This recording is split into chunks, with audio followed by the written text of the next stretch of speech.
तो लोगों के अपने विचार बने हुए थे, उसे क्या करना चाहिए और वो कैसे करने जा रहा है, कैसे इसकी व्याख्या की गई थी, चार्ट आदि पर रूपरेखा बनाई हुई थी। जब तक वो अपने वास्तविक साधारण मार्ग से आता है, इसने उनके धर्म विज्ञान को नष्ट कर दिया, देखा, और उन्होंने ये नहीं जाना। वो वचन के अनुसार आया। अब क्या आप विश्वास करते हैं कि परमेश्वर भविष्यद्वक्ताओं के द्वारा बोला कि मसीहा किसी निश्चित मार्ग से होकर आएगा?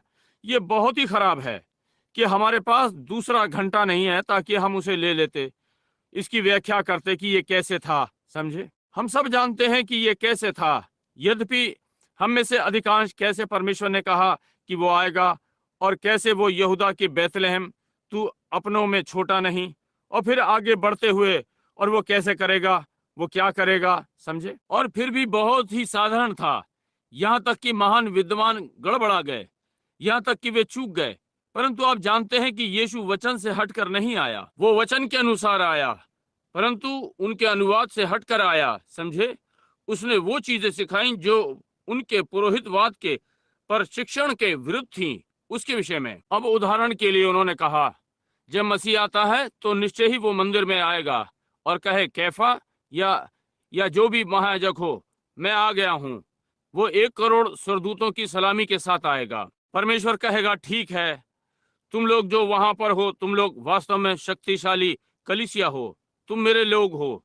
मैं चूल घुमाने पर हूँ और स्वर्ग से गलियारा नीचे आएगा। मैं मसीहा को तुम्हारे पास इस प्रातः भेज रहा हूँ।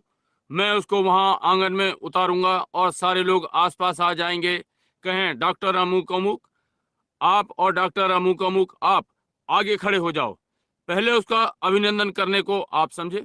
अब संभवतः यही कुछ इस प्रकार से आज सोच रहे हैं। अब आप जानते हैं, ये थोड़ा कठोर लगता है, परंतु मैं एक सारांश बनाना चाहता हूँ, और ये इसी प्रकार से होने जा रहा है।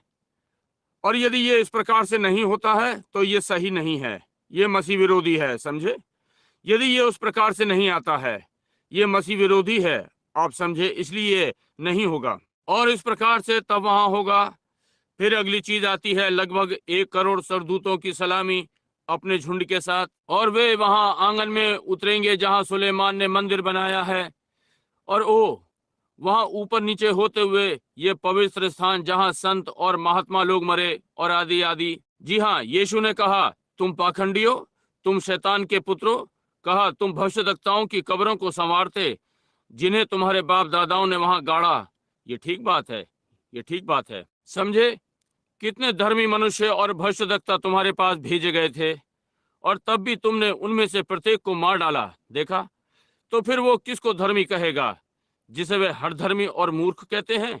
जी हाँ, वहां उन्होंने सोचा कि ये उसी तरह से आएगा। परंतु जब वो चरनी में आया, कुंवारी से जन्मा, उस आम बढ़ई, पालन पोषण करने वाला पिता, एक छोटी अपरिचित लड़की, देखिए, किसी महायाजक की पुत्री नहीं या और जो हो, वो आया जैसे एक छोटी सी महिला जो वहां उस छोटे में से रहती थी, पुराना औसतन गांव जो नासरत कहलाया। और एक साधारण विधुर से उसकी पत्नी मर गई थी, उसके पास कुछ बच्चे थे, यूसुफ, और उसकी मंगनी हो गई थी। और फिर वो आरंभ से ही बुरे नाम के साथ आया। उन्होंने कहा, उसका जन्म अवैध है। ओ प्रभु, इससे उनकी शान पर बहुत बुरा प्रभाव पड़ा। समझे? उनकी शैक्षिक नीति इसे सहन नहीं कर सकी। उनके वचन के अनुवाद इस विषय में कुछ नहीं जानते।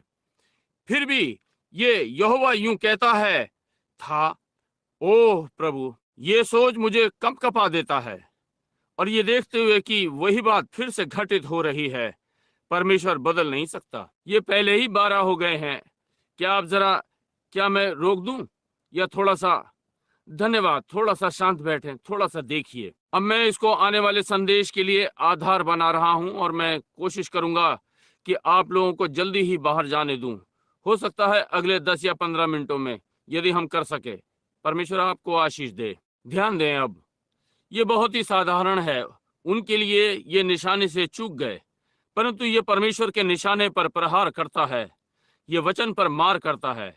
ये ठीक उसी प्रकार से आया जैसे उसने कहा, परंतु वे अपने अनुवाद में गलत थे। मूसा की छुड़ौती के समय ये गलत था, नूह के समय का अनुवाद गलत था। देखा, परंतु परमेश्वर अपने वचन के अनुसार आता है। और फिर यीशु आया, उसने वही बातें सिखाई जो विरोध में थीं। यदि तू मसीहा है, ऐसा ऐसा कर। आप समझे? यदि तू क्रूस पर से उतर आए और अब हमें दिखा। समझे? परंतु परमेश्वर लोगों के लिए मूर्खता वाले व्यवहार नहीं करता। परमेश्वर केवल वही चीजें करता है जो भली और सही हो। उन्होंने सोचा ऐसा तो निश्चय ही स्वर्गदूतों की महान सलामी के साथ ही आएगा, परंतु वो चरनी से होता हुआ आया। और उनकी अपनी शानदार नैतिकता, ये साधारण व्यक्ति के लिए हास्यपद की सोचे कि सामर्थी परमेश्वर, वो महान सामर्थी यहोवा जो सारी पृथ्वी का स्वामी और सारी चीजों का की सृष्टि की और अपनी ही बालक को जन्म लेने के लिए स्थान तय नहीं कर सका जो किसी गौशाला से और गोबर के ढेर से अच्छा हो, वहां कैसे हो सकता है? समझे? ये क्या था? परमेश्वर सादगी में, इसी बात ने उसे महान बना दिया। देखिए, शिक्षा की नैतिकता अपने को इस प्रकार छोटा नहीं कर सकती, वो नहीं टिक सकती। परंतु परमेश्वर इतना महान है कि वो अपने आप को इतना नीचे ले आया, यहाँ तक कि अपने बालक पर डालने के लिए कपड़ा भी नहीं। इस पर सोचें। और संसार सराय में जगह नहीं थी और वो गौशाला में चला गया। एक छोटी कगार, एक एक छोटी गुफा जैसा पहाड़ी के बाजू में होता है, और वहां भूसे के पलंग पर परमेश्वर का पुत्र आया। ओह, वहां पर जाकर मिलना कितना अंतर है वहां। और उसकी माँ को माँ होना था। पाया गया कि वो माँ बन रही है। ओ, यहाँ तक कि विवाह होने से महीनों पहले वे सगाई किए हुए थे कि विवाह करें, या विवाहतों के बराबर। समझे? वो माँ बनने वाली थी और लोगों ने ये देखा और वे जान गए कि ये इस प्रकार से था। और मरियम अपने हृदय में वो जानती थी कि क्या हो रहा था। और यूसुफ समझ नहीं पाया, परंतु प्रभु का स्वर्गदूत उसके पास रात में आया, कहा, यूसुफ, तू दाऊद की संतान, मरियम को अपनी पत्नी करने से न डर, क्योंकि कोई गड़बड़ नहीं है, परंतु वो तो पवित्र आत्मा से है। ये तय हो गया। वो पुरुष यूसुफ, उसका नाता परमेश्वर से जुड़ा था, तब परमेश्वर उससे बोल सका। परंतु आज हमने अपने पुरोहितवाद का लबादा अपने चारों ओर लपेट रखा है, यहाँ तक कि हम में से कोई बात नहीं कर सकता जिससे हम जुड़े हैं उस पुरोहितवाद के बाहर। मैं कठोर या अतिवादी नहीं होना चाहता, इसलिए मैं इसे यहीं छोड़ देना चाहता हूँ। ध्यान दें। परंतु आप समझते हैं कि मेरा क्या अर्थ है। ध्यान दें। एक चरनी उन उच्च वर्ग के लोगों के लिए हास्यपद थी। हमारे पास यहाँ तक कि कोई लिखित प्रमाण भी नहीं है कि वो कभी एक दिन के लिए भी विद्यालय गया हो। और फिर भी 12 वर्ष की आयु में एक साधारण लड़का मंदिर में अपने शिक्षण से याजकों को चकरा देता है। ओ प्रभु, ये क्या था? परमेश्वर स्वयं को छिपा रहा है। इस समय मुझे अच्छी धार्मिक अनुभूति हो रही है। परमेश्वर स्वयं को खलियान में छिपा रहा है। परमेश्वर अपने आप को एक छोटे बालक में छिपा रहा है। समझे? ध्यान दें। यद्यपि ये थोड़ी देर में प्रकट होने जा रहा है, उसे होना ही है। जब वो गली में खेलने जाता है तो कोई संदेह नहीं, अभिभावक आपस में बात करते हैं और कहते हैं, उस बच्चे के साथ मत खेलो, उसके साथ कोई मतलब नहीं रखो। उसकी माँ कुछ नहीं, बस एक आम व्यभिचारिणी है। और पिता और माँ, ये बालक जन्मा, इसके पहले कि इनका वास्तव में विवाह होता, वो माँ बनने वाली थी। उससे कोई मतलब ना रखो। मरियम ने क्या सोचा, परंतु कुल मिलाकर कोई मतलब नहीं। बाहर वालों ने क्या सोचा, वो इन बातों पर विचार करती रही। उन लोगों ने ये अपने हृदय में छिपा रखा है। वे जानते थे वे इसके विरोध में कुछ बुरा नहीं कह सकते थे। परमेश्वर अपने व्यक्ति से बात करता है। कभी कभी कहता है, शांति बनाए रखो, इस विषय में कुछ भी मत कहो। मेरी सभा में मेरे कुछ लोग कहते हैं, अच्छा, यदि तुम मसीह के दास हो, अब जानते हैं कि ये वहां पर चल रहा है। निश्चय ही मैं जानता हूं कि ये वहां चल रहा था। जब वो कहता है तो तुम क्या करने जा रहे हो? शांति बनाए रखो, इस विषय में कुछ भी मत कहो। उस दिन उस व्यक्ति को लिया और उन्हें पुस्तक में दिखाया। कोई बात वर्षों पहले कही गई थी। बोला, भाई मैं इसे नहीं समझ सका। मैंने कहा, आपने वहां देखा, ये यहाँ पीछे है, तारीख लिखी हुई थी और सब कुछ। जब वो यहाँ पीछे हुआ, बहुत से लोगों ने यहाँ पुस्तक में देखा। मैंने कहा, ये घटित होगा, ये इस प्रकार से होगा और वैसा ही होगा। कहा, अच्छा, क्यों नहीं आप इस विषय में कुछ कहते हैं? ये तो इसे तो इसी प्रकार से ही होना था, समझे। और यूसुफ अंतर को जानता था, वो जानता था कि ये बालक कहाँ से है। मरियम को मालूम था ये किससे है। यीशु जानता था कि उसका पिता कौन है। उसने क्या कहा? मुझे अपने पिता के कामों में लगा होना चाहिए, ना कि लकड़ी काटना और दरवाजा बनाना, परंतु अपने पिता के कामों में लगा होना चाहिए। आमीन। अपनी माँ से कहा, क्या आप लोग ये नहीं समझ सकते कि ये मेरा समय है कि मैं अपने पिता के कामों में लगा रहूं? अब उन्होंने सोचा, ये छोटा सन की बालक, कोई भी अवैध बालक इस प्रकार विचित्र जिज्ञासु चीज जो भी है, आप यही हैं। देखिए, परंतु परमेश्वर अपने आप को छिपा रहा है।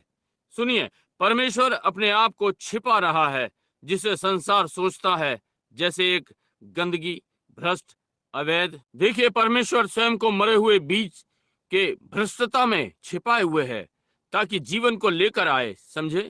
क्या आप समझते हैं? परमेश्वर स्वयं को एक छोटे धोने वाली महिला में छिपा लेता है, या एक साधारण मनुष्य में जिसने अपना खाना बगल में दबा रखा है और अपनी पत्नी को चूमता और बालकों को अलविदा और चला जाता है, और हो सकता है अपने आप को उसमें छिपा कुछ करता है कि आर्च बिशप इस विषय में कुछ नहीं जानेगा, समझे। आप उसे तुरई फूंकते हुए नहीं सुनते और इसे बाहर भेजते हैं। वो परमेश्वर बस महिमा लेता है, बस यही है। साधारण लोग इसे सुनते हैं और आनंदित हैं। देखिए, अब परमेश्वर अपने आप को बालक की एक सादगी में छिपाता है, अपने आप को सादगी में छिपा रहा है एक साधारण परिवार में। परमेश्वर और पुरोहित और महान मनुष्य, बुद्धि, प्रतिभाशाली और वे सब, और हेरोदेस और आदि आदि उस दिन के, और नीरो, और इन सब ने इसे अनदेखा किया। परमेश्वर साधारणता में छिपा है। अब जल्दी से यशायाह 40 में यूहन्ना बपतिस्मा देने वाला, यदि आप चाहें तो हम इसे लेना चाहते हैं। मलाकी 3, सब।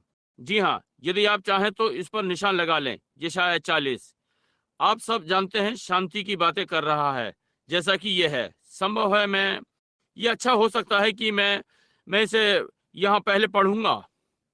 यदि आपके पास समय है तो आइए इसे करें थोड़ी सी मिनटों के लिए। हम यहाँ पुस्तक में यशायाह 40 निकालेंगे और यहाँ पढ़ें, और जरा देखें कि वो क्या कहता है इस विषय में। इधर देखिए, विश्राम, तुम मेरे लोगों को विश्राम दो।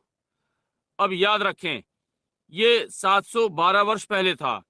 इस पर शीर्षक देखें, उसके जन्म लेने के 712 वर्ष पहले। यहाँ भविष्यवक्ता उसके लिए बोल रहा है। तुम्हारा परमेश्वर ये कहता है, मेरी प्रजा को शांति दो, शांति। यरूशलेम से शांति की बातें कहो और उससे पुकार कर कहो कि तेरी कठिन सेवा पूरी हुई है, तेरे अधर्म का दंड अंगीकार किया गया है।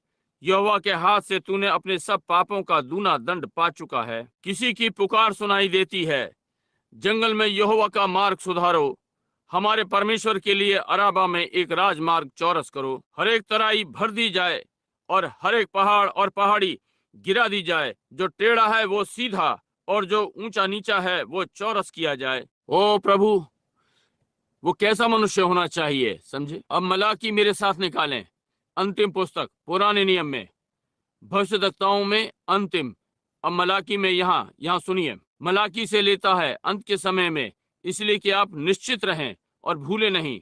मलाकी का 3रा अध्याय। देखो, मैं अपने दूत को भेजता हूँ और वो मार्ग को मेरे आगे सुधारेगा, और प्रभु जिसे तुम ढूंढते हो वो अचानक अपने मंदिर में आ जाएगा। हाँ, वाचा का वो दूत जिसे तुम चाहते हो, सुनो, वो आता है।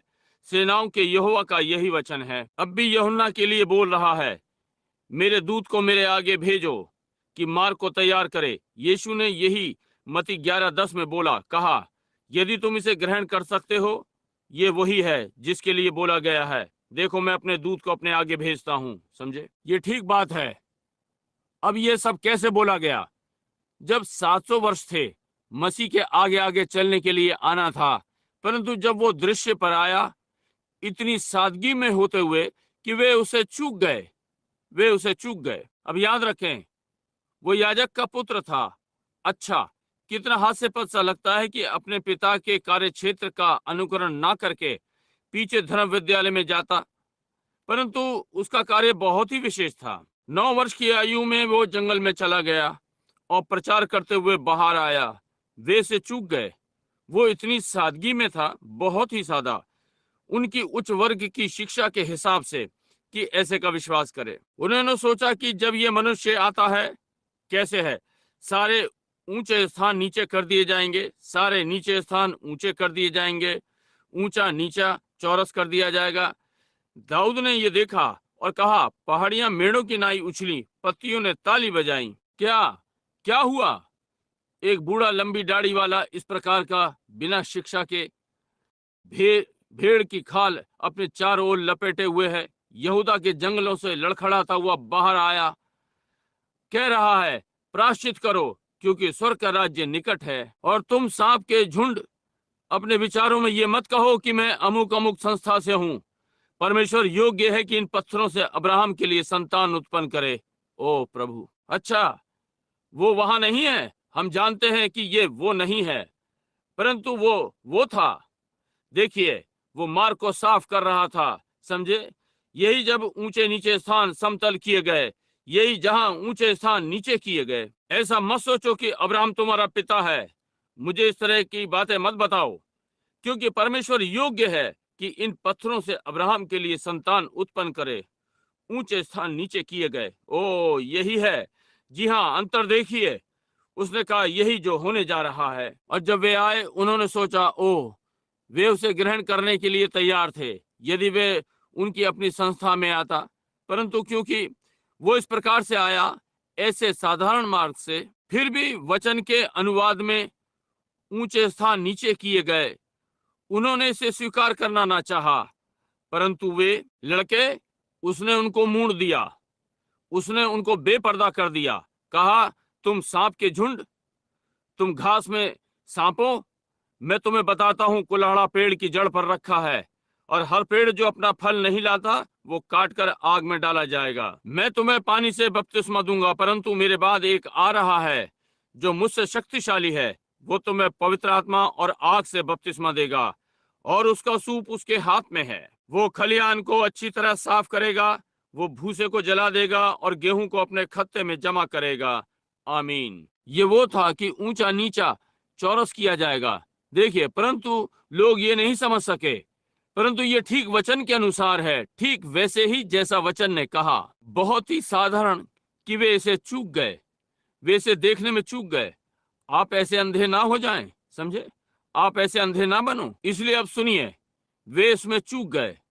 वो बहुत ही साधारण था उनके आम विश्वास में, इस प्रकार का व्यक्ति कि वो चूक गए। फिर से, ये क्या था? परमेश्वर जो कि वचन है, सादगी में छिपा हुआ है, ना कि एक पुरोहित उसमें घूमे हुए कॉलर के साथ, तेज और शिक्षित। यीशु ने उनसे वही बात पूछी, उनसे कहा, तुम क्या देखने गए थे? जब यूहन्ना के चेले आए, कहा, तुम क्या देखने गए थे? क्या तुम उस मनुष्य को देखने गए थे जो याजक के वस्त्रों को पहनता है? और आप जानते हैं, कोमल वस्त्र। उसने कहा, उस प्रकार के प्रचारक को। उसने कहा, क्या तुम वो देखने गए थे? कहा, नहीं, उस प्रकार के बच्चों को चूमते हैं, और तुम जानते हो कि वे मरुओं को गाड़ते हैं। वे दोधारी तलवार के विषय में कुछ नहीं जानते, लड़ाई में सबसे आगे। वे वहां कुछ बुद्धि वाले उपदेशक के साथ किसी क्वानिस क्लब या कोई चीज, आप जानते हैं, वे वहीं ठीक हैं। परंतु जब ये युद्ध आता है कि उसका सामना करे, तो वे इस विषय में कुछ नहीं जानते। वे तो राजमहलों में रहते हैं। वे इस प्रकार के लोकप्रिय लोगों के साथ मूर्ख बनते फिरते हैं। परंतु कहा, तो फिर तुम क्या देखने गए थे? क्या तुम हवा से हिलते हुए सरकंडे को देखने गए थे? एक मनुष्य जो कह सका। किसी ने कहा, आप जानते हैं, आप जुड़े हुए हैं, आप वन्नस से हैं, परंतु यदि तुम यहाँ असेंबली में आओगे, मैं आपको बताऊंगा कि मैं क्या करूंगा। हम बनाएंगे। मैं विश्वास करता हूं, मैं ये करूंगा। ओ, एक सरकंडा हिला, ना कि यूहन्ना। नहीं नहीं नहीं, यदि आएगा कि सदूकी हो जाए, ना कि फरीसी या फिर कुछ और। आपने किसी को हवा से हिलते हुए नहीं देखा होगा। यूहन्ना को नहीं, नहीं श्रीमान, भाई, उसे नहीं। उसने कहा, तो फिर तुम क्या देखने गए थे? एक भविष्यद्वक्ता को? इसे करने के लिए एक भविष्यद्वक्ता होना चाहिए। देखिए, उसने कहा, अब ये तो भविष्यद्वक्ता का प्रमाण है, परमेश्वर का वचन उसके साथ है, वचन भविष्यद्वक्ता के पास आता है, समझे? कहा, तो तुम क्या देखने गए थे? एक भविष्यद्वक्ता को? कहा, हाँ, ये ठीक बात है, परंतु मैं तुमसे कहता हूँ, भविष्यद्वक्ता से भी बड़े को, क्योंकि वो था। क्यों? वो एक भविष्यद्वक्ता से बड़ा है। वो वाचा का दूत था, निश्चय ही वो था, व्यवस्था और अनुग्रह को मिलाने वाला। और वो वहां डांट के बीच का पत्थर था जिसके लिए कहा गया। उसने कहा, यदि तुम इसे ग्रहण कर सको, ये वही भविष्यद्वक्ता है जिसके लिए कहा गया। देखो, मलाकी 3 में, मैं अपने दूत को अपने आगे भेजूंगा, वो मेरे मार्ग को तैयार करेगा। समझे? ओ, वो इतनी सादगी में था। परमेश्वर फिर अपने आप को सादगी में छिपा रहा है। अब देखिए कि उसने क्या किया। उसने एक ऐसे सामर्थी मसीह के आगमन का प्रचार किया। उसका सूप उसके हाथों में है। वो अपनी तरह से साफ करेगा। लड़के, मेरा अर्थ, वो पूरी रीति से अपना खलियान साफ करेगा। वो गंदगी को लेकर और उसे उड़ा देगा और उसे जला भी देगा। ये ठीक बात है। वो दानों को इकट्ठा करेगा और उसे खत्ती में ले जाएगा। देखिए, वो प्रेरणा में था। परंतु जब यीशु आता है जिसकी वे राह देख रहे थे, और आप जानते हैं वे सारे चेले, वे किसी महान कुछ आने की राह देख रहे थे। ओह, वो आ रहा है। वहां बस यही था, लड़के, वो सामर्थी होगा। वो उन रोमियों को लात मार करके इस पृथ्वी पर से खत्म कर देगा। यूनानियों को उधर से रास्ता दिखा देगा और रोमी उधर चले जाएंगे। जब वो आएगा, जब वो आता है, तो वो एक नम्र व्यक्ति है। उसे इधर से उधर धक्का दिया जा रहा है। ये क्या था? परमेश्वर अपने आप को साधारणता में छिपा रहा है। ओ प्रभु! तब वो अपने संदेश के अंत में आता है और उसने कहा, कौन मुझे पाप के लिए दोषी ठहराता है? वो सब जिसके लिए बाइबल ने कहा मैं करूंगा। यदि मैं अपने पिता के कार्यों को नहीं करता हूं, तो मुझे दोषी ठहराओ। परंतु जो पवित्र वचन ने कहा कि मैं करूंगा और मैंने ना किए हो, पाप अविश्वास है। आप जानते हैं, कौन मुझ पर दोष लगा सकता है? यदि मैं परमेश्वर की उंगली से प्रेत आत्मा को निकालता हूं, तो मुझे दिखाओ इस विषय में तुम क्या कर रहे हो। सादगी, यहां तक कि अपने आप को मृत्यु के लिए दे दिया। परंतु ओ, उस ईस्टर की सुबह, हालेलुया, यही जहां वो अपने कार्यस्थल को शुद्ध करेगा, वो गंदगी को उड़ा देगा। ठीक है भाई, जी हाँ, निश्चय ही। और गेहूं को खत्ती में बंद करेगा। वहां नीचे जमीन पर पड़ा है, अनंत जीवन के साथ विश्राम में है। उस महान दिन की प्रतीक्षा कर रहा है जिस पर कि हम बोलने जा रहे हैं, प्रभु का आगमन। जब ये जीवन उस जीवन के पास आ जाएगा और हम पुनरुत्थान में जी उठेंगे और उसके साथ हवा में उठा लिए जाएंगे और वहां पर खत्ती में एकत्र किए जाएंगे और कूड़ा वहां जला दिया जाएगा। वो भूसी जो उससे लिपटी हुई थी और इसे इधर उधर खींचने का यत्न करती है, वो ना बुझने वाली आग में जला दी जाएगी। आमीन। ओह, ये क्या आश्चर्यजनक नहीं? वे उसे चूक गए। परमेश्वर सादगी में। क्यों? क्यों उसने कभी पुरोहित वाले शब्दों में प्रचार नहीं किया? उसने कभी नहीं किया। उसने प्रचारक की तरह प्रचार नहीं किया। समझे? उसने प्रचार किया जैसे एक, उसने परमेश्वर के सादगी वाले शब्दों का प्रयोग किया। शब्द जैसे कि कुल्हाड़ा रखा है, पेड़ जैसे शब्द, सांप जैसे शब्द, न कि किसी धर्म विज्ञानी शिक्षक के समान, जैसा पुरोहित वाले दिनों में, जैसा कि एक दिव्य डॉक्टर, डॉक्टर अमुक अमुक। उसने ये नहीं किया। उसने वहां के एक लकड़हारे के समान जो कहीं हो, उसने कुल्हाड़ी और पेड़ और सांप और इस प्रकार की चीजें और गेहूं और खत्ते और इस प्रकार की सारी चीजें, आज उसे एक साधारण प्रचारक के समान समझा जाएगा। मैं सोचता हूं वो उस दिन में एक पैर पटकने वाला प्रचारक कहलाया गया था। वहां यर्दन के किनारे ठूंठ पर खड़ा हुआ। परमेश्वर सादगी में संसार की बुद्धि से छिप रहा है। अब आइए ढूंढते हैं। यीशु ने कहा, पिता, मैं तेरा धन्यवाद करता हूं कि तूने इन बातों को संसार के बुद्धिमानों से छिपा रखा है और उन बालकों पर प्रकट करता है जो सीखेंगे। समझे? परमेश्वर अपने आप को मसीह में छिपा रहा है। परमेश्वर सादगी में यूहन्ना में छिप रहा है। समझे? जरा देखिए, वो था। जरा इस पर सोचें कि परमेश्वर साधारणता में अपने आप को संसार की बुद्धि से छिपा रहा है। अब हमें 1-2 मिनट में बंद करेंगे क्योंकि मैं आप लोगों को देर तक रोके रखना नहीं चाहता। अब आइए 1 मिनट के लिए रुकते हैं। कुछ व्यक्तिगत, जिस दिन में हम रह रहे हैं, इस पर सोचिए। समाप्ति के बहुत ही समीप उस दिन के विषय में सोचिए जिसमें हम रह रहे हैं, जब परमेश्वर एक छोटे नम्र स्थान में उतर कर आया जिसमें हम रह रहे थे, बीमारों को चंगा करना। और धनी और अभिमानी और उच्च शिक्षित आश्चर्य कर्मों के दिन बीत गए। दिव्य चंगाई जैसी कोई चीज नहीं है। आपको याद है वो संदेश जो मैंने इस भूमि के टुकड़े पर से खड़े होकर प्रचारा उस प्रातः जब मैंने छोड़ा?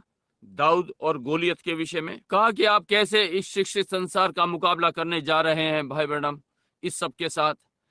मैंने कहा मैं कुछ नहीं कर सकता कि मैं कैसे सामना करने जा रहा हूं। परमेश्वर ने कहा है जाओ, समझे, बस यही है। देखिए ये उसका शब्द है, उसने ये प्रतिज्ञा की है, वो घड़ी अब है जब वो सरदूत जिसका चित्र आप देखते हैं वहां उस नदी पर उस दिन आया, आने वाले जून में 30 वर्ष या बल्कि 33 वर्ष पहले, इस आने वाले जून में, और कहा जैसे यूहन्ना बपतिस्मा देने वाला भेजा गया 5,000 या उससे अधिक लोग उस समय आ गया, और जब तेरा संदेश संसार का पथ विचलन कर देगा। यदि आप में से कोई वहां था, आपको आलोचना याद होगी। मैं समझता हूँ रॉय स्लॉटर या उनमें से कुछ लोग यहाँ बैठे हैं, वो दिन याद हो सकता है, या कुछ श्रीमती स्पेंसर या जो उनमें से पुराने लोग यहाँ हैं ये जानते होंगे। देखा, जॉर्ज राइट या उनमें से कुछ ये जानते हैं ये कैसे था, परंतु ये क्या नहीं हुआ, उसने ये किया। और फिर इस सब के बीच जब उन्होंने इसे अस्वीकार कर दिया और कहा ये बस विचारों की चंगाई है, अब परमेश्वर घूमा और एक बड़े अपोसम को वहां भेजा और परमेश्वर के सामर्थ्य से चंगा किया गया। लाइल वुड और बैंक्स, जब हम वहां पर बैठे हुए थे और परमेश्वर के प्रमाणित सत्य को जानते हैं, जब एक छोटी पुरानी मरी हुई मिनो मछली वहां पानी पर पड़ी हुई थी और पवित्र आत्मा ने एक दिन पहले कहा था वो उनको अपनी महिमा दिखाने जा रहा है और इस विषय में कुछ करने जा रहा है, और वहां वो उस सुबह वहां पर खड़े थे और पवित्र आत्मा वहां नाव में नीचे उतर आया और मैं खड़ा हुआ और उस मछली से कहा, और वो पानी पर आधे घंटे से मरी पड़ी थी, उसके गलफड़े उसके मुंह से बाहर निकले हुए थे, वो जीवित हो गई थी और पानी में उतनी ही तेजी से तैरती हुई निकल गई जैसे कि कोई भी मछली। ये क्या है? परमेश्वर स्वयं को सादगी में छिपा रहा है, और परमेश्वर योग्य है कि इन पत्थरों से अब्राहम के लिए संतान उत्पन्न कर दे। परमेश्वर योग्य है कि अपोसम को चंगा कर दे, या एक मछली या कोई भी चीज। यदि वो अपना संदेश लाएगा और लोग इसका विश्वास नहीं करेंगे तो परमेश्वर अपोसम को उठा सकता है कि इसका विश्वास करे। हालेलुया! परमेश्वर एक मरी हुई मछली को जिला सकता है, वो मरे हुए अपोसम को जिला सकता है, वो सकता है, वो जो भी चाहे वही कर सकता है। इस पीढ़ी के लिए क्या ही ताड़ना है जब वे इस पर ठोकर खाते हैं और इस पर विवाद करते हैं, और आपने ये नहीं किया और वो नहीं किया, और परमेश्वर ने एक साधारण से जानवर को भेज दिया। समझे, क्या ही फटकार है। ये क्या था? परमेश्वर सादगी में अपने आप को महान दर्शा रहा है। ओह प्रभु, इस पीढ़ी के लोगों के लिए फटकार है उनके अविश्वास पर। अब वे लोग वैसे ही सोचते हैं जैसे सदा सोचा करते थे। ये उनके अपने रीति के अनुसार होना चाहिए था। अब यदि दिव्य चंगाई जैसी कोई चीज है, जैसा कि एक कैथोलिक व्यक्ति ने मुझे ये बताया, एक व्यक्ति ने उस रात्रि मुझे इस विषय में बताया, आप इस विषय में जानते हैं? कहा ये आयर्स, मैं उस लड़के के विषय में वहां हॉस्टन देखने गया। उसने कहा अच्छा, अब यदि ये परमेश्वर का वरदान है तो इसे कैथोलिक कलीसिया में आना चाहिए। आप समझे। मेथोडिस्ट सोचते हैं कि ये उनकी कलीसिया होनी चाहिए, पेंटेकोस्tal सोचते हैं ये उनकी कलीसिया में होना चाहिए, परंतु ये किसी में भी नहीं आया। ये यीशु मसीह की पुनरुत्थान की सामर्थ्य में स्वयं को प्रकट कर रहा है। निश्चय ही ये ठीक बात है। जी हाँ, वो करता है। बस इस पर ध्यान करें, इसे अपने पास से निकलने ना दें, इसे अपने हृदय के नीचे रखें और इसे याद रखें, इस पर मनन करें। इसे उनके ही तरीके से आना है, उनके अपने नामधारी से, और इसके अलावा होता है तो ये वो नहीं है। देखा, ये बस मनोविज्ञान है या ये शैतान है। ये परमेश्वर नहीं है, क्योंकि यदि ये परमेश्वर था तो इसे उनके ही तरीके से आना था। आपने देखा जिस तरह से हमने इसे अनुवाद किया है, इसी प्रकार से यीशु को फरीसियों के पास आना था, इसे वैसा ही होना था। समझे, यदि परमेश्वर मसीह को भेजने पर था तो उनका वो सारा अनुवाद था कि उसे कैसे होना चाहिए, और क्योंकि वो भिन्न प्रकार से आया तो फिर ये वो मसीह नहीं था, वो कुछ और अवैध था, वो एक बालजबूल था, परंतु ये परमेश्वर था जो सादगी में छिप रहा था। अग्रदूत तो विशेष निश्चित शिक्षित मनुष्य होना चाहिए जो कि उनके ठीक है, एक कोई संदेह नहीं। प्रतिदिन प्रतिवर्ष जब वे अपने सेवकों का अभिषेक करते हैं और उन्हें बाहर मिशनरी के समान भेजते हैं, नए मत परिवर्तकों को अंदर लाएं, प्रत्येक ने सोचा ये वो अग्रदूत होगा जो आना था, परंतु परमेश्वर ने उसे जंगल से उठाकर खड़ा किया जहां कोई धर्म विद्यालय नहीं था और इस प्रकार की चीजें, समझे। परमेश्वर अपने आप को नम्रता और सादगी में छिपा रहा था। परंतु अब प्रतीक्षा करें। बंद करते हुए हम ये कहते हैं, परंतु परमेश्वर के साधारण से संदेश को अस्वीकार करना परमेश्वर का साधारण सा तरीका की अनंतता तक नष्ट कर दे। अब ये कितना, हम बात करते हैं कि ये कितना साधारण है और लोग सोचते हैं ठीक है, वे इस पर हंस नहीं सकते, इससे भाग जाते हैं और जैसा चाहते हैं वैसा व्यवहार करते हैं। परंतु ये परमेश्वर से अनंत तक का अलगाव है। वे जो नूह के दिनों में मर गए, उसके संदेश को नहीं सुना, वे नष्ट हो गए। और यीशु गया और उन्हें अंधेरे की जंजीरों में प्रचार किया अपनी मृत्यु में, अपने जी उठने के पहले। और वो नरक में गया और उन आत्माओं को प्रचार किया जो कैद में थी, जिन्होंने नूह के धैर्य के दिनों में प्रायश्चित नहीं किया, जब परमेश्वर एक साधारण संदेश साधारण मनुष्य के द्वारा प्रचार किया जा रहा था। वो गया और उसने कहा, नूह ने यह प्रचार किया, मैं यहाँ होऊंगा और मैं यहाँ हूँ।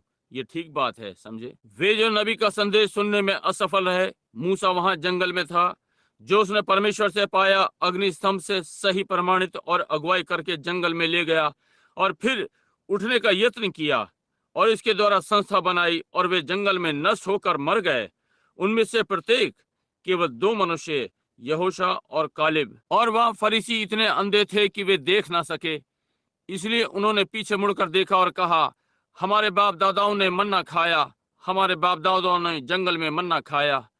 और यीशु ने कहा, और वे सब मर गए। उन्होंने परमेश्वर की महिमा को देखा, वे ज्योति में चले, वे ज्योति में चले, वे अग्नि स्तंभ की ज्योति में चले, वे उसकी सामर्थ्य की उपस्थिति में चले, वे उन स्थानों में से होकर निकले जो पवित्र आत्मा ने उनके जाने के लिए तैयार किए थे। उन्होंने वो स्वर्ग से गिरा हुआ मन्ना खाया जो परमेश्वर ने उन्हें दिया और नष्ट होकर नरक में चले गए।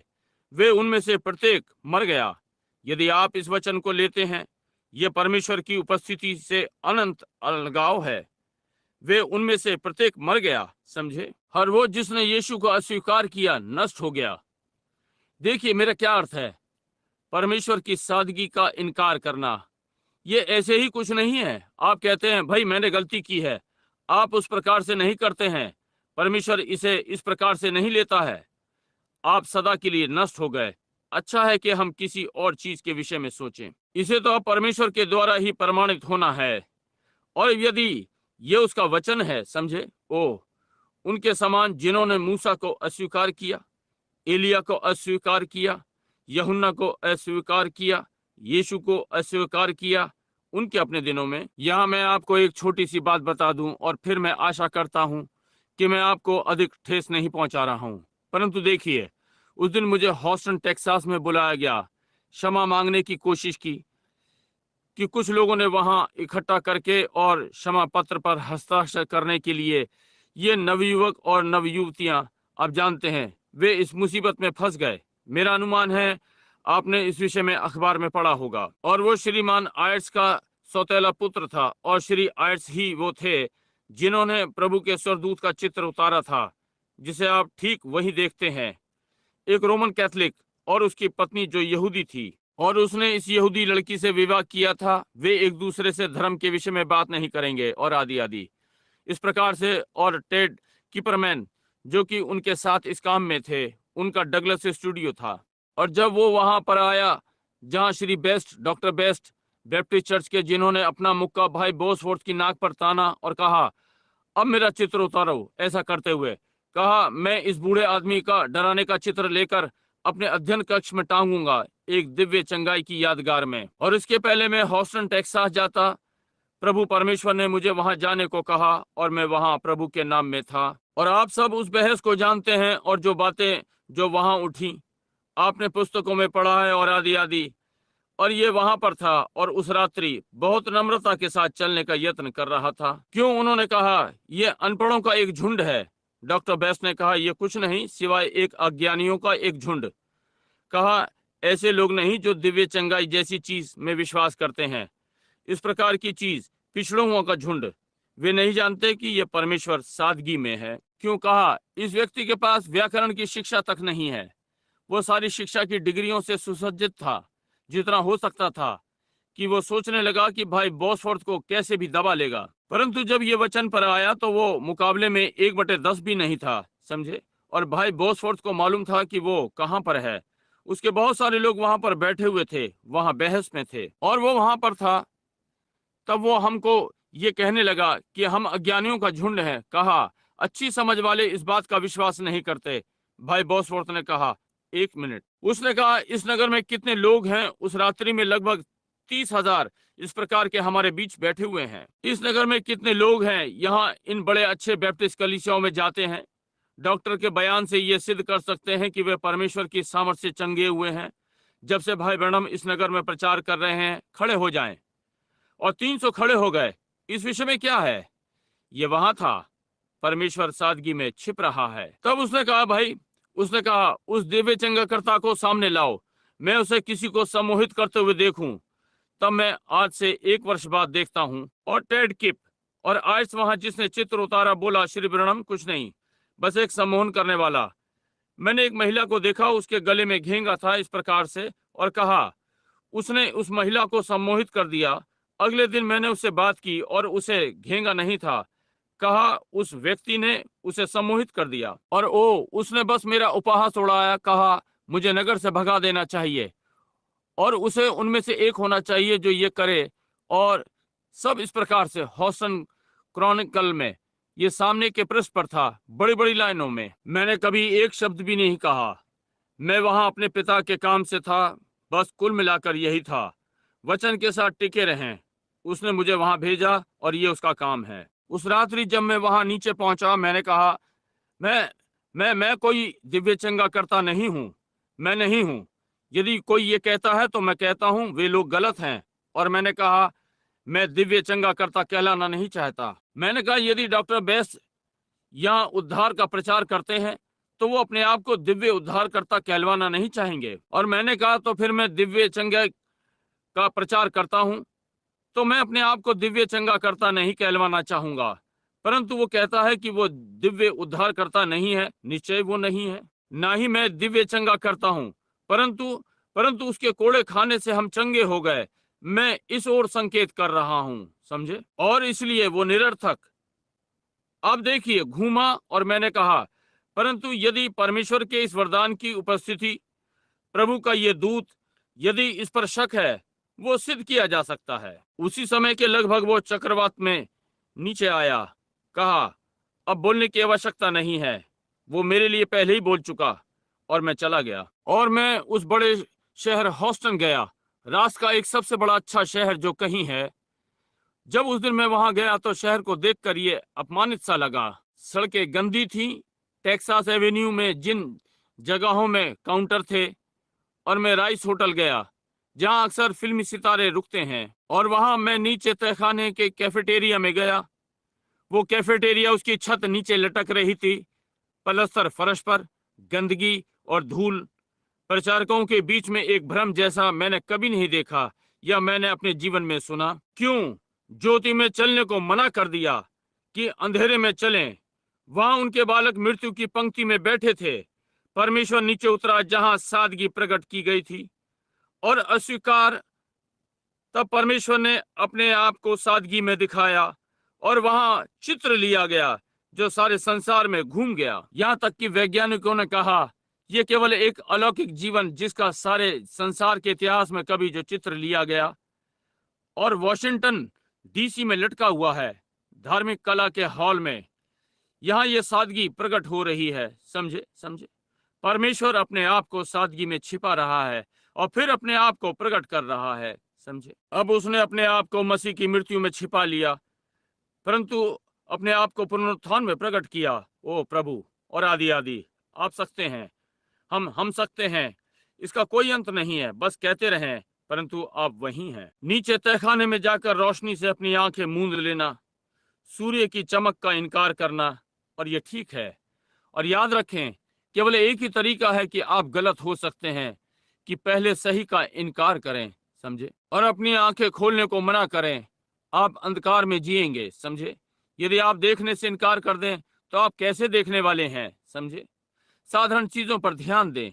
ये एक छोटी बात है कि आप बिना किए छोड़ दें, बड़ी चीजें नहीं जिन्हें करने का आप यत्न कर रहे हैं। ओह प्रभु, तो फिर इधर देखे, मैं आपको बता दूं, मत्ती 11:10 में उसने कहा, यदि तुम इसे ग्रहण कर सकते हो तो वो यही है। समझे? ये वही है जिसे मेरे आगे भेजा गया। ये सादगी थी। एक दिन उसके बारे में पूछा गया, कहा, तो फिर शास्त्री क्यों कहते हैं? वो उसने कहा, मनुष्य का पुत्र यरूशलेम को जा रहा है, मैं पापियों के हाथ सौंपा जाऊंगा और वे मनुष्य के पुत्र को मार डालेंगे, और वो मरने जा रहा है और तीसरे दिन वो फिर से जी उठने वाला है।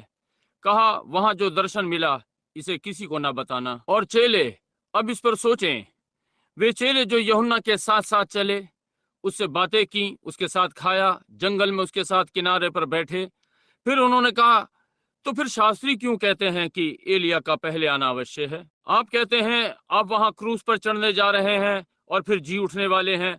तू तो मसीहा है कि सिंहासन को ले। अब शास्त्री क्यों कहते हैं? हमारे सारे शास्त्री यहाँ कहते हैं, वचन स्पष्ट कहता है, इसके पहले कि मसीह आए, एलिया का पहले आना होगा। जी हाँ, समझे? उसने कहा, वो तो पहले ही आ चुका और तुम्हें मालूम ही नहीं हुआ। अब वो कौन था? चेले, मैं यहाँ झटका देने जा रहा हूँ, अब जरा थोड़ा, परंतु मेरे करने का ये अर्थ नहीं है अगले ही कुछ मिनटों के लिए, बस 1 या 2 मिनट, परंतु निश्चित हूं कि आप समझ जाएंगे। क्या आप मुझे सुन सकते हैं? देखिए, क्यों वे पुरुष जो मसीह के साथ साथ चले, क्यों वचन पहले ये कहता है कि एलिया को आना ही है, और वे यूहन्ना के अपने मत परिवर्तक थे, और यहाँ तक कि उसे जानते भी नहीं। शास्त्र ने क्यों कहा, शिक्षकों ने? आप देखिए कि मेरा क्या अर्थ है, समझे? तो फिर शास्त्र क्यों कहता है कि एलिया को? चेले जो उसके संग संग चले, तो शास्त्र क्यों कहता है कि उसे पहले आना है, इन बातों के पहले और सारी चीजों को वापस लाना है? उसने किया इन आधा दर्जन लोगों के लिए। कुल मिलाकर यही वहां था, बस इन्हीं को उसे स्वीकार करना था। यही वे जो इसे देखने के लिए ठहराए गए थे। यीशु ने कहा, वो तो पहले ही आ चुका और तुमने नहीं जाना, परंतु उसने वही किया जो पवित्र शास्त्र ने कहा कि वो करेगा। उसने उन्हें बहाल कर दिया। तुम सब जो मुझे ग्रहण करते हो और मुझ पर विश्वास करते हो, उसने ठीक वही किया जो शास्त्र ने कहा कि वो करेगा, और उन्होंने उसके साथ वही किया जो शास्त्र ने कहा कि वे करेंगे। वो तो आ चुका और तुम्हें ये नहीं मालूम। क्या आप तैयार हैं? मैं आपको थोड़ा सा झटका दूं। उठा लिया जाना भी इसी प्रकार से होगा। ये इतना साधारण होगा कि कोई संदेह नहीं। ये वैसे ही होगा जब तक कि किसी दिन रैप्चर ना हो जाएगा और कोई इस विषय में कुछ नहीं जानेगा। अब उठे ना, परंतु बस 1 मिनट अध्ययन करें। मैं निश्चय ही बंद कर रहा हूँ। स्वर्ग में उठा लिया जाना इतने ही साधारण रीति से होगा कि जब तक न्याय आ जाएगा और वे मनुष्य के पुत्र को देखेंगे और वे कहेंगे, क्या ऐसा ऐसा नहीं होना है? और क्या एलिया को हमारे लिए नहीं आना है? और क्या रैप्चर नहीं हो जाना था? यीशु कहेगा, ये तो पहले ही हो गया और तुमने इसे नहीं जाना। परमेश्वर सादगी में, समझे? अब इस सप्ताह में हम कुछ डरावनी गहरी शिक्षा पर आ रहे हैं। अब रैप्चर पर ध्यान दें। इतने थोड़े उस दुल्हन में जाएंगे, ये नहीं होगा। अब देखिए कैसे शिक्षकों ने इसे पाया। उनके पास चार्ट थे, वे बढ़ते हैं और 1 करोड़ लोगों को आते हुए यहाँ दर्शाते हैं। सारे मेथोडिस्ट, यदि ये मेथोडिस्ट प्रचारक है, यदि ये पेंटिकॉस्टल है तो सारे पेंटिकॉस्टल आ रहे हैं। ये कभी भी इसे नहीं छुएगा। ये होगा, हो सकता है एक जेफरसन विले छोड़ेगा, कोई गायब हो जाएगा। वे कहेंगे, भाई आप कभी नहीं, बाकी ये नहीं जान पाएंगे। एक होगा जो जॉर्जिया को छोड़ देगा, समझे? वहां अफ्रीका से एक छोड़ देगा। और चलिए कहते हैं 500 लोग होंगे जो रूपांतरण में चले जाएंगे। अब ये कलीसिया देह नहीं है, ये दुल्हन है। ये कलीसिया नहीं है, ये कलीसिया है, समझे? कलीसिया हजारों में आएगी, परंतु ये अगले पुनरुत्थान में होगा। वे 1000 साल वाली अवधि में नहीं जिएंगे, समझे? परंतु दुल्हन में, यदि इसी मिनट में पृथ्वी पर से 500 लोग चले जाएं, तो संसार को कुछ भी पता नहीं लगेगा।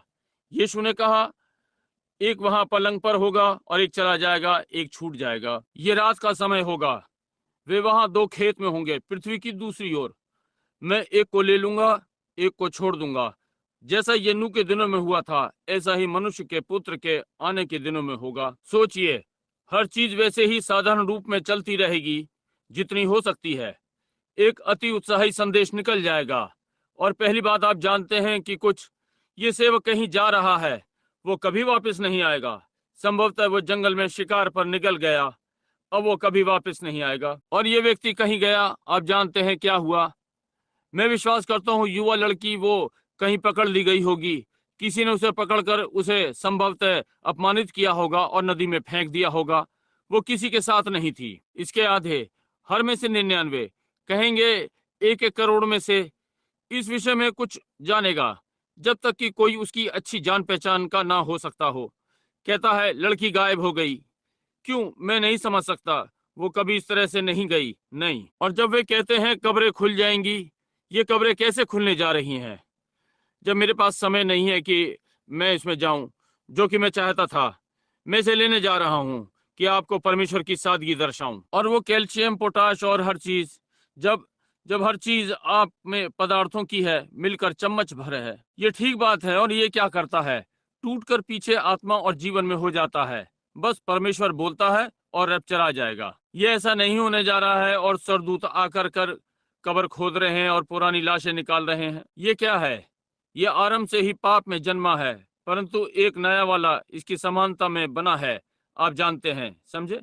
यदि हमारे पास ये है, ये फिर मर जाएगा, समझे। कोई, आप कहते हैं कब्रें खुल जाएंगी, मरे हुए बाहर निकल जाएंगे। ये सही हो सकता है, परंतु खुलना नहीं जिस प्रकार से आप खुलना कहते हैं, समझे। ये ठीक बात है, समझे। इस प्रकार से ये नहीं होगा, परंतु ये गुप्त होगा, क्योंकि उसने कहा वो रात के चोर के समान आएगा। ये वो हमें पहले ही बता चुका है, रैप्चर यानी उठा लिया जाना। तब न्याय आएगा, पाप, महामारी, बीमारी और सारी चीजें, और लोग मृत्यु के लिए चिल्लाएंगे कि उन्हें ले ले। जब न्याय, प्रभु ये न्याय हमारे ऊपर क्यों है, जबकि आपने कहा कि रैप्चर पहले होगा। वो कहेगा ये तो पहले ही हो चुका और तुम्हें मालूम ना हो सका, समझे। परमेश्वर स्वयं को साधारणता में छिपा रहा है। ओ प्रभु, ठीक है, वो सब ये पहले ही हो गया और तुम्हें मालूम नहीं चल पाया। विश्वासियों ने उसके आगमन ने साधारण से चिन्ह का विश्वास क्यों नहीं किया। वे सारी चीजों को जो वचन ने कही, जिनकी वे आशा कर रहे थे, और बीच में ही चांद नीचे चला जाएगा, यानी सूरज दिन के बीच में, और सब प्रकार की चीजें होंगी। ओ यदि हम बस, मेरे पास यहाँ टिप्पणियां लिखी हुई हैं, देखिए, ये दिखाने के लिए कि ये क्या चीजें हैं। इस सप्ताह इन मोहरों के तोड़ने में इन्हें देखेंगे। जो भी है, समझे, यही है जहाँ की सब कुछ हो चुका है और आप ये नहीं जानते। देखिए, यदि ये है, यदि प्रभु का स्वर्गदूत इन मोहरों को तोड़ेगा, याद रहे ये 7 भेद भरे गर्जनों से मोहर बंद है, समझे। अब क्या, क्यों नहीं लोग नम्र लोगों के झुंड की साधारण सी सादगी का विश्वास नहीं कर सकते। देखिए, और परमेश्वर के चिन्ह की आवाज का वे क्यों नहीं इसका विश्वास कर सकते हैं, जैसे कि ये सदा से सच्चा परमेश्वर का वचन रहा है जो कि प्रकट हो रहा है। यह है, वे बहुत ही बुद्धि वाले और बहुत ही शिक्षित कि लिखित वचन के सादे से रूप का विश्वास करें। वे इसमें अपना ही अनुवाद डालना चाहते हैं। इसका ये अर्थ नहीं है, इसका वो अर्थ नहीं है, समझे, इसका ये मतलब नहीं है। सुनिए, मैं इसे जरा जल्दी से कह दूं। यहाँ तक कि दर्शन जो परमेश्वर इस जगह में देता है, इतने गलत समझे गए। यही कारण है कि आप टेपों पर मुझे ये कहते हुए सुनते हैं, वही कहें जो टेप कहते हैं, वही कहें जो दर्शन कहते हैं। अब यदि आप ठीक से जगे हुए हैं तो आप कुछ देखेंगे, समझे। मैं आशा करता हूं कि मैं इस अपने ही हाथों में रोक नहीं रखूंगा और आपको दिखाता हूं, समझे, समझे। आप, ये यहाँ है, हम अंत में हैं, समझे। जी हाँ श्रीमान, तेज पढ़े लिखे इसमें चूक जाएंगे। साधारण दर्शन, जब वे ऐसी साधारणता में प्रकट किए जाते हैं, यहाँ तक कि वे लोगों के सिर पर से होकर निकल गए, समझे। क्योंकि मैंने दर्शन देखे हैं, आपको वहां शिकार पर जाने के लिए बताया, और आप जानते हैं इससे लोगों ने ठोकर खाई, और वहां परमेश्वर ने किसी विशेष उद्देश्य के लिए भेजा और वापस आकर इसका अनुवाद दिया, अपनी माँ के जाने के विषय में दिखाया और इस प्रकार की चीजें, और वापस आकर इसे पहले से बताया, और ये हुआ ठीक वैसे ही जैसे ये था।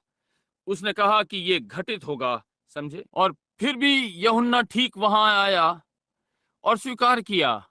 उसने कहा मैं मसीह नहीं हूं, परंतु मैं वो आवाज हूं जो जंगल में पुकारता है। और तब वे ही चेले कहते हैं, तो फिर फरीसी क्यों कहते हैं पवित्र लेख सिखाता है कि पहले एलिया को आना है। समझे, परमेश्वर की साधारणता चलती है, लोगों के सिर के ऊपर से निकल जाता है। मुझे ये लेने दें और मैं फिर बंद करता हूं। मैं परमेश्वर की सहायता से करूंगा। समझे, देखिए, आइए इसका खुलासा करें।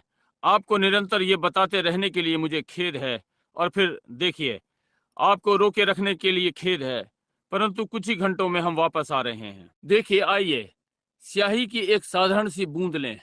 हर चीज किसी उद्देश्य के लिए है। आप लोग आज सुबह यहाँ किसी उद्देश्य के लिए जमा हैं। मैं आपके घर में खाता हूँ, चार्ली, नेली, आप लोग मेरे लिए पकाते हो, किसी उद्देश्य के लिए है। मैं हर चीज किसी उद्देश्य के लिए है। ये आराधनालय किसी उद्देश्य के लिए खड़ा किया गया है। बिना उद्देश्य और कारण के कुछ भी नहीं है। अब आइए स्याही की एक साधारण सी बूंद लें। क्या आप मुझे सुन सकते हैं? स्याही की एक साधारण सी बूंद लें और इसे देखें। ये क्या है? स्याही की एक बूंद। ये कहां से आई है? ठीक है, अब आइए स्याही की एक बूंद लें और ये काली स्याही है। अब ये स्याही किसी उद्देश्य के लिए है।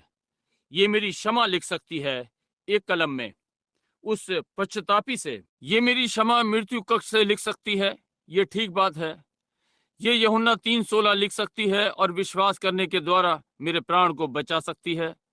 क्या ये ठीक बात है? या मेरे मृत्यु आदेश के हस्ताक्षर कर सकती है। समझे, ये एक उद्देश्य के लिए है। क्या ये ठीक बात है? अच्छा, इस छोटी सी स्याही को देखें और देखें ये कहां से आती है। अब ये एक स्याही है। ये रसायन आदि एक साथ मिलाए गए हैं जब तक कि ये स्याही नहीं हो गई, और ये काली है।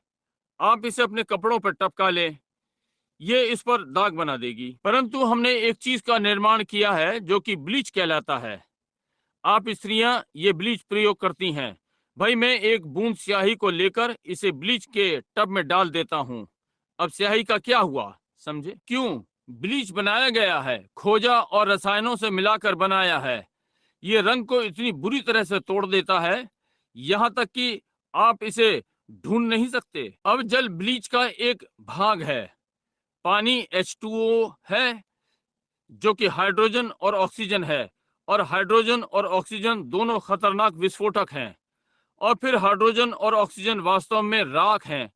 यही जो ये है, ये ठीक बात है, रासायनिक राख, बस रासायनिक राख हैं। अब इन्हें एक साथ रख दें और आपको पानी मिलेगा, परंतु इसे तोड़ें, आपको हाइड्रोजन और ऑक्सीजन मिलेगा, और फिर वापस चलते जाएं। अब इसमें होते हुए हम लें, और मैं नहीं सकता। अब हो सकता है कि कोई रसायन वाला यानी केमिस्ट यहाँ बैठा हो, और अब मैं ये कहना चाहता हूँ, क्योंकि यहाँ कोई केमिस्ट सुन रहा होगा, मैं फार्मूला नहीं जानता, परंतु मैं इसकी व्याख्या अपने नम्र विधि में करना चाहता हूँ, ये विश्वास करते हुए कि परमेश्वर इसमें स्वयं को ही प्रकट करेगा। देखिए, मैं स्याही की एक बूंद इस ब्लीच में टपकाता हूँ। क्या होता है? तुरंत ही काला रंग समाप्त हो गया। आप इसे दोबारा नहीं ढूंढ सकते। यदि आपको ढूंढना पड़े, ये गया। आप इसे फिर कभी नहीं देखेंगे। क्या हुआ? अब आप इसमें से कुछ भी निकलता हुआ नहीं देखते। आप नहीं, क्योंकि क्यों नहीं आप पाते? क्योंकि ये टूट गया। अब विज्ञान कहेगा ये वापस अपने मूल एसिडों में चला गया। ये तेजाब कैसे आया?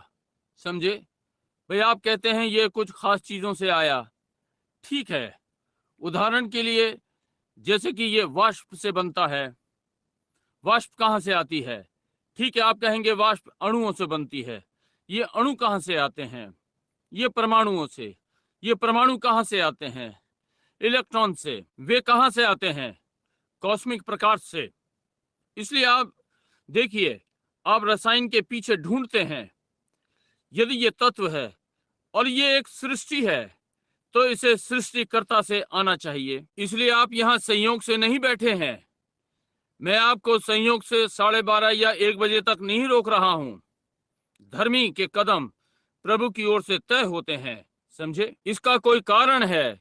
कोई कारण है कि आप विश्वास करते हैं, कोई कारण है कि आप विश्वास नहीं करते, जैसा कि उस स्याही के साथ हुआ। अब आइए इसका विश्लेषण करें। अब पहली चीज जो कहती है, इसके बाद जब हम वापस जाते हैं वहां जहां अणु है, अब हम अणु को लेते हैं। मैं कहूंगा 1 गुना 9 गुना अणु, 12 गुना अणु। अब यदि ये 11 था तो ये बाहर लाल आएगा, परंतु इसे काला होने के लिए 12 होना था। फिर हम इसे परमाणु तक ले जाएंगे। ये परमाणु था और 9 6 गुना जमा 4 4 3 ये 16 11 परमाणु के बराबर है। यदि ये 16 12 था तो ये बैंगनी हो सकता था, समझे? तब आप इसे और आगे तोड़ते जाते हैं। ये दर्शाता है कि वहां पीछे कुछ आरंभ से ही था। ये केवल सामान्य ज्ञान है। ये एक सृष्टि है, तो इसका सृष्टिकर्ता होना था और ये सृष्टिकर्ता से आया और तब ये तय करना था और इन्हें इन विभिन्नताओं में रखना था। अब विज्ञान परमाणु 20-16 को 12 गुना 14 गुना नहीं ले सकता। जो भी है वहां इस प्रकार से इसे बनाने को परमेश्वर को ये करना ही है और फिर इसे नीचे की ओर लाया जाता है यहाँ तक कि ये परमाणु पर आ जाए। तब विज्ञान इस पर आरंभ होता है। फिर ये अणु पर आता है। तब वे थोड़ी अच्छी तरह से देखने लगते हैं। तब ये उससे नीचे आकर किसी और चीज में बदल जाता है और पहली बात ये रसायनों में आता है और फिर से ये आपस में मिलते हैं। अब जब मनुष्य, इसके पहले कि उसने पाप किया, मैं बंद कर रहा हूं, परंतु आप चूके नहीं। जब मनुष्य ने पाप किया तो उसने अपने आप को परमेश्वर से अलग कर लिया और बड़ी खाई को पार कर लिया। इस ओर अपने आप को मृत्यु में डाल दिया। उसने छोड़ा। वापस जाने का कोई मार्ग नहीं। बिल्कुल ठीक। कोई विधि नहीं कि वो वापस जा सके। परंतु तब जब उसने किया, परमेश्वर ने उसके बदले में स्वीकार किया, जो कि एक मेमना था या एक बकरी या एक भेड़ या लहू के लिए कुछ, और जो कि आदम ने कहा या हबिल ने कहा, खाई के उस पार वो परमेश्वर का पुत्र था, वो परमेश्वर की संतान, वो पृथ्वी का वारिस है, वो प्रकृति पर नियंत्रण रखता है, वो बोलकर प्रकट कर सकता है। क्यों? वो एक सृष्टिकर्ता है स्वयं में। वो परमेश्वर की संतान है। जब उसने पार किया तो अपने पुत्रत्व को अलग कर लिया। वो स्वभाव से पापी है। वो शैतान के शासन के अधीन है और परमेश्वर ने बलिदान लिया एक रसायन लहू का। परंतु बैलों और बकरियों के लहू ने पाप को अलग नहीं किया। ये केवल पाप को ढांपता था। यदि मेरे हाथ पर कोई लाल निशान है और सफेद से ढांक दूं, तो लाल निशान अब भी वही है। देखिए, ये अब भी वही है। परंतु परमेश्वर ने पाप के लिए स्वर्ग से एक ब्लीच भेजा। ये उसके अपने ही पुत्र का था। जबकि हमारे मान लिए जाने वाले पाप परमेश्वर के ब्लीच में डाल दिए जाते हैं। इसे फिर ढूंढने का यत्न करें। पाप का रंग बिछवाई करने वाले के द्वारा वापस चला जाता है और समय के चलते जब तक ये दोष लगाने वाले शैतान पर प्रहार नहीं करता और न्याय के दिन तक उस पर डाल देता है। पुत्र का क्या हुआ? वो फिर से पिता की सिद्ध संगति में आ जाता है, खाई के दूसरी ओर खड़ा है।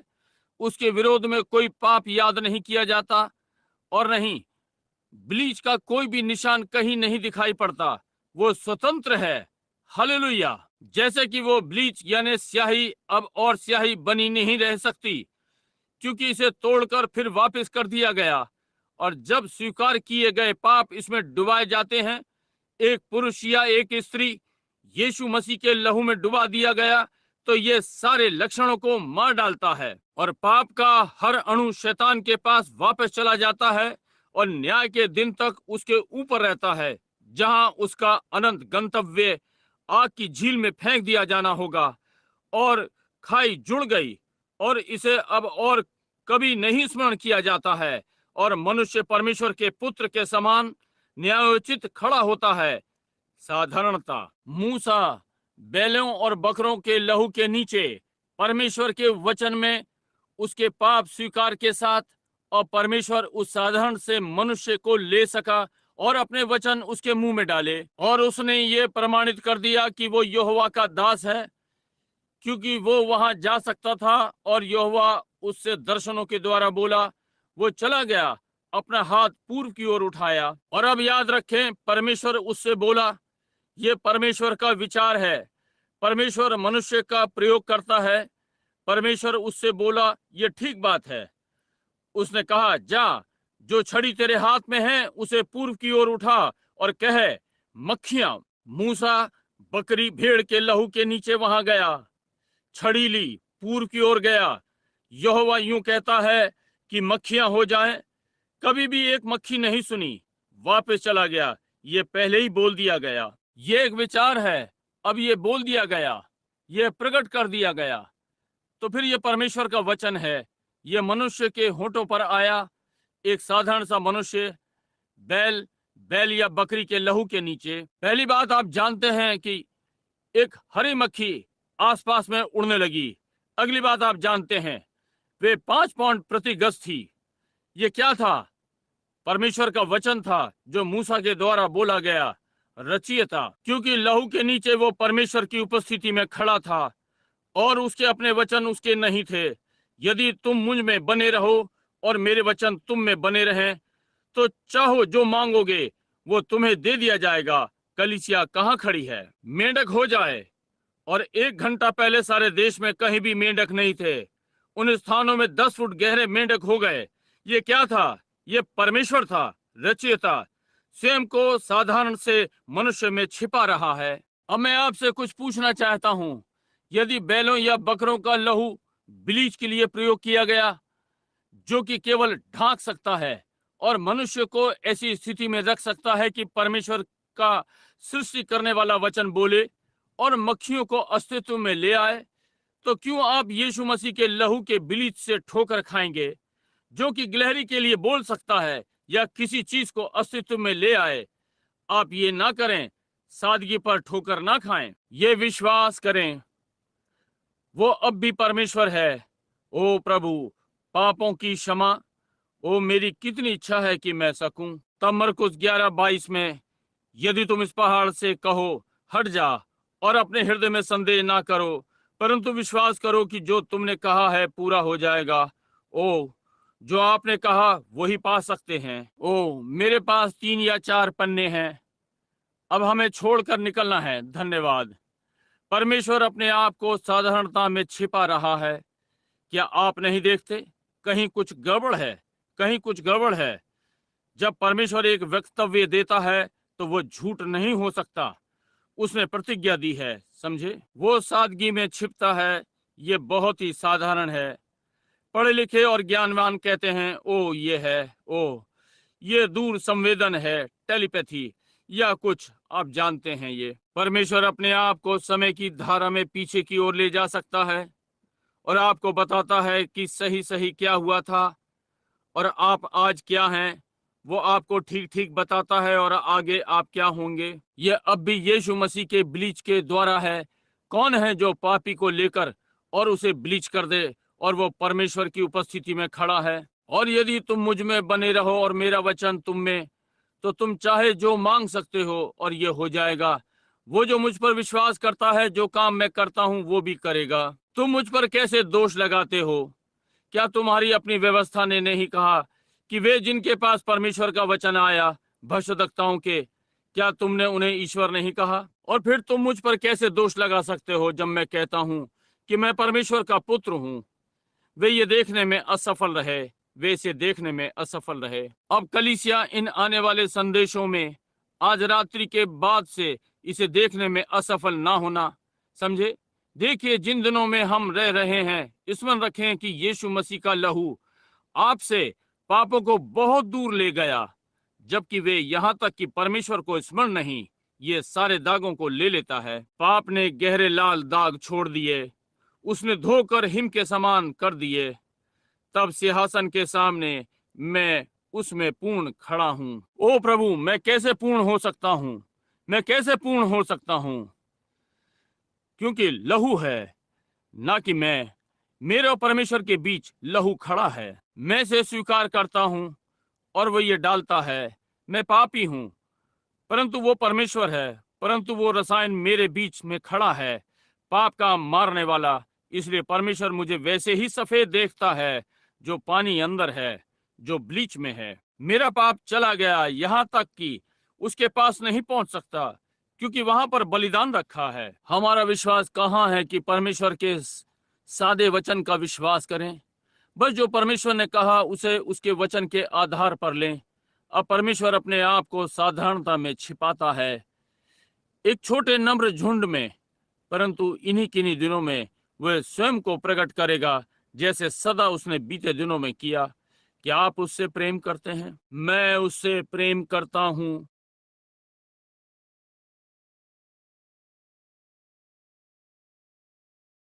क्योंकि पहले उसने मुझसे प्रेम किया।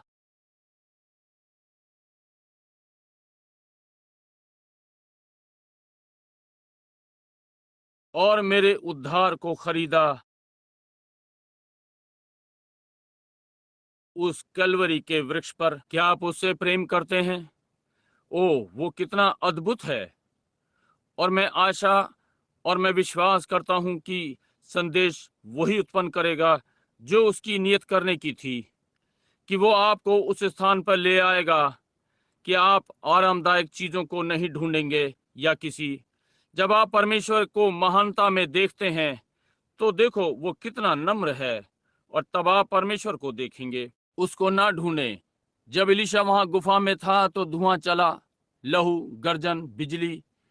देखिए, सब प्रकार की संवेदनाएं हमारे पास थीं। चेहरे पर लहू और हाथों पर और संवेदनाएं और सारी चीजें। इन चीजों ने नबी को कभी भी परेशान नहीं किया। वो वहां तब तक लेटा रहा जब तक उसने वो धीमी आवाज ना सुनी। ये क्या था? वचन। तब उसने अपना मुंह ढांपा और बाहर आया। देखिए, यही था वो। स्मरण रखिए मित्रों, बड़ी महान चीजों को ना ढूंढें। आप कहते हैं परमेश्वर वो बड़ी चीजों के लिए बोलता है। एक ऐसा समय आएगा कि वहां ये, वो या दूसरा बड़ी महान चीजें होंगी। मैं आशा करता हूं कि मैं किस विषय में बात कर रहा हूं, आप समझ रहे हैं। समझे? महान बड़ी चीजें देखिए। और ओ, जब ये घटित होता है तो ये इस प्रकार का महान होगा, और ये इतना नम्र होगा कि आप सारे मामले को चूक जाएंगे। बस आगे को बढ़ते रहें। समझे? और आप पलट कर देखेंगे और कहते हैं, अच्छा ये तो कभी नहीं हुआ। देखिए, आपके सिर पर से निकल गया, और यहां तक कि तुमने कभी नहीं देखा, पास से निकल गया। देखिए, ये इतना साधारण है। समझे? परमेश्वर सादगी में रहता है कि अपने आप को महानता में प्रकट करे। उसे क्या महान बनाता है? क्योंकि वो स्वयं को साधारण बनाता है। एक बड़ा महान व्यक्ति अपने आप को साधारण नहीं बना सकता। उसे तो प्रतिष्ठा चाहिए ही। समझे? परंतु अभी वो पर्याप्त बड़ा नहीं है। जब वो बहुत बड़ा हो जाएगा तो वो इस प्रकार झुक जाता है। अब देखिए, स्वयं को नम्र कर सकता है। जैसा कि उस बूढ़े संत ने शिकागो में कहा, वो व्यक्ति सारी शिक्षा आदि के साथ गया, कहा पिटा हुआ सा सर नीचे लटकाए हुए आया, हारा हुआ निकल गया। उसने कहा यदि जिस प्रकार वो ऊपर आया उसे उसी प्रकार नीचे आना चाहिए था जैसे वो ऊपर गया। ये ठीक बात है। समझे? अपने आप को नम्र करें, नम्र हो जाएं। अलग बनने की कोशिश ना करें, बस यीशु से प्रेम करें। समझे? कहें, प्रभु यदि मेरे हृदय में कहीं कड़वाहट है, पिता यदि कुछ गलत है, तो मैं वैसा नहीं होना चाहता। आप इसे निकाल दें। मैं वैसा नहीं होना चाहता। और प्रभु के दिन में मैं उनमें गिना जाना चाहता हूँ। और मैं देखता हूँ कि दिन आ रहा है। आप देखिए, ये मोहरें आरंभ होती हैं। यदि परमेश्वर इन्हें हमारे लिए खोलेगा, याद रखें, केवल वही ये कर सकता है। हम उसी पर निर्भर कर रहे हैं। परमेश्वर आपको आशीष दे। और मैं समझता हूँ कि हमारे पास्टर के पास आपके लिए शब्द होंगे कहने को, या उसके लिए, बल्कि आपके लिए, इसके पहले कि हम दोपहर बाद फिर मिलें। और मैं सोचता हूँ कि सभा होगी, गाने की सभा 6:30 बजे, पास्टर। और ये 6:30, और ये दरवाजे 6 बजे खुलते हैं। गाने की सभा 6:30 बजे होगी। और प्रभु ने चाहा आज रात्रि मैं विषय पर बोलूंगा, 7 मोहरों की पुस्तक पर। और फिर सोमवार की रात्रि सफेद घोड़े का सवार, मंगलवार रात्रि काले घोड़े का सवार, बुधवार रात्रि सलेटी घोड़ा, पीला घोड़ा और लाल घुड़सवार। और तब छठे में जाते हैं, चौथा, पांचवा और छठा। और फिर रविवार रात्रि, अगले रविवार प्रातः चंगाई की सभा हो सकती है, मैं नहीं जानता। अब याद रखें, हम प्रभु के लिए समर्पित हैं। हम खुद और कलीसिया परमेश्वर की सेवा के लिए। परमेश्वर आपको आशीष दे। मैं 1 घंटा देरी से हूँ, क्या आप मुझे क्षमा करेंगे? मैं नहीं देखता, मेरा करने का ये अर्थ नहीं है। परंतु देखिए, मैं इस सप्ताह आप लोगों के साथ हूँ, फिर मैं आपको फिर से छोड़ूंगा। और मैं नहीं जानता मैं कहाँ जाऊंगा। बस वहां जहां मेरी अगुवाई करेगा और मैं हर मिनट उसके लिए लगाना चाहता हूँ, सकूं तो, क्योंकि मैं आप लोगों के साथ अनंतता बिताना चाहता हूँ। परमेश्वर आपको आशीष दे। अब भाई नेविल।